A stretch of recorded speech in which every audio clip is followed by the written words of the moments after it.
নমস্কার, আজকে বানাবো উলের ডাঁটার একটি সুস্বাদু রেসিপি।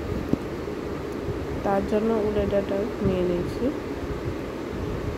তার সাথে মশলা, পেঁয়াজ, কাঁচা লঙ্কা আর ধনে পাতা। একটা কড়াইয়ে তেল গরম করে তাতে পেঁয়াজগুলিকে দিয়ে লাল লাল করে ভেজে নেব।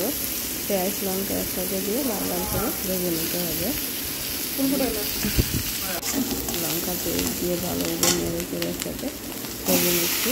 আর এই দেখুন, উলের ডাঁটাগুলি আগে থেকে সিদ্ধ করে রেখেছিলাম, তা কড়াইয়ে দিয়ে দিলাম। কড়াইয়ে দিয়ে ভালোভাবে নেড়ে চেড়ে লবণ দিয়ে দিচ্ছি আর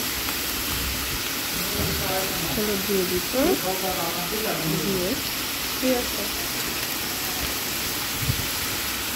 জিরে গুঁড়ো,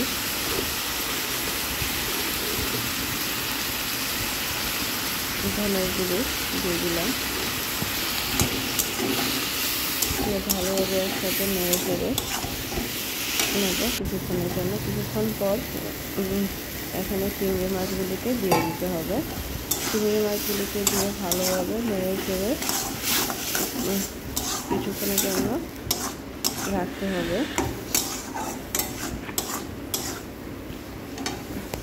ভালোভাবে জলটা শুকানো অবধি জলটা শুকিয়ে গেছে, এখন ধনে পাতা দিয়ে দিচ্ছি। ধনে পাতা দিয়ে ভালোভাবে আবার নেড়ে চেড়ে রেখে দিলাম। আমার ভালো লাগে।